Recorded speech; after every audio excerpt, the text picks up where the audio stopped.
Hello there, this is Antonio Mystic Bellissimo.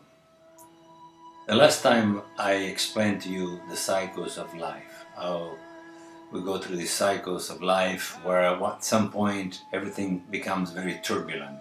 Things start going wrong, it doesn't mean, you start thinking, what am I doing, is this the right job, is this the right partnership I'm in, is this the right relationship I'm in?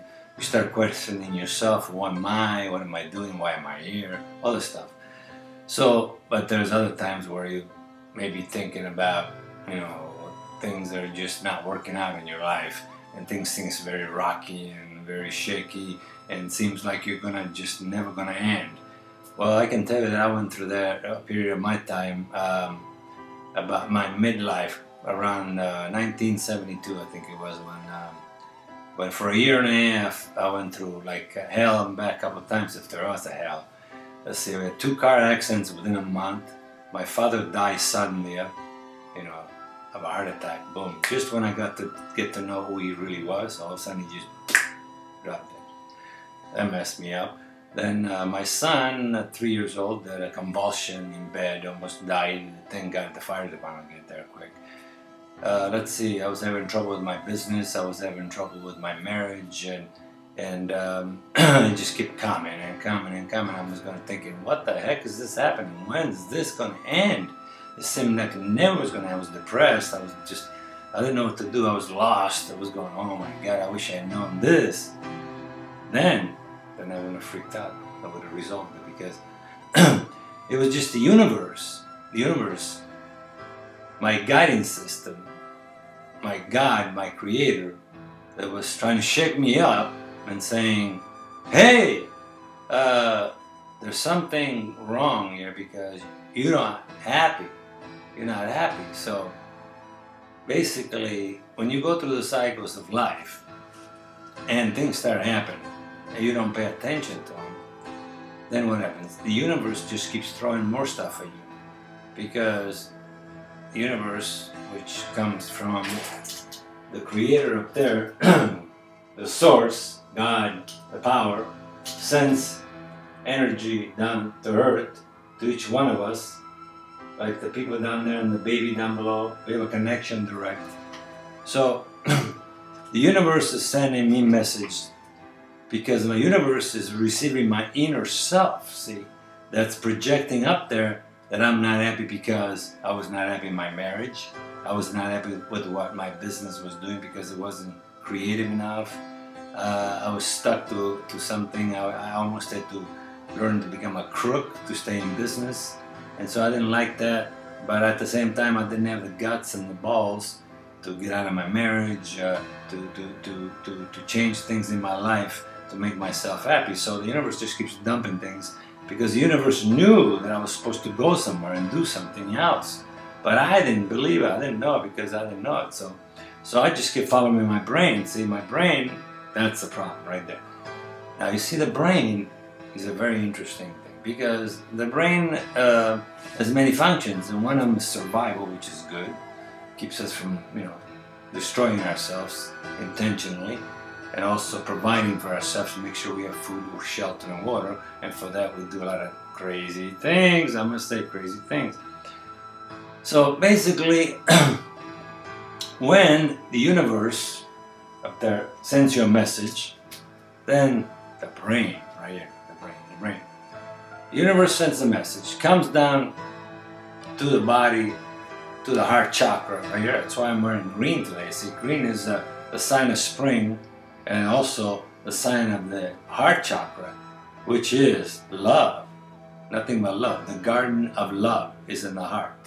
And the garden of our soul is our body. So I'm wearing green because I'm blossoming now. Spring is coming.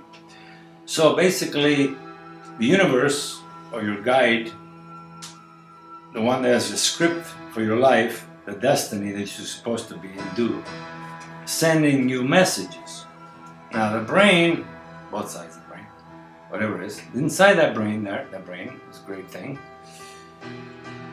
there is a database a database that was put there by parents, teachers, a society, everything else that comes in and tells you, you got to be this way, you got to do things this way, you got to follow this law, you got to do that law, you can't dress this way, you got to look this way, you got to do your hair this way, you got to everything. You know what I mean? They tell you what to do. Everybody's telling you what to do. So basically, all that junk is there. Now the brain believes that's truth, because the brain doesn't know the difference between truth and lies. So the brain believes that's truth, and that's the way you're supposed to operate from. That's your guiding system that tells you every time the message comes from the spirit, comes through the heart, goes to the brain. The brain then has got what I call the manager. There's a manager in the brain. Now this manager in your brain is a person, if you want to call it a person, like an outside person is go-between your physical body and your spiritual guidance.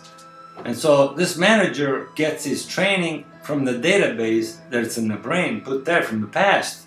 So we basically go around copying, we're bad copies of our past because of our brain. So as the message come down and maybe a beautiful things come, hey, you feel like doing something beautiful, you know what I mean? And all of a sudden the brain steps in and goes, no, no, no, no, no, no, no, no, no. You gotta go to work, or you got a responsibility. You gotta pick up the kids from school. You gotta you can't go on vacation. You're stuck. You gotta do things.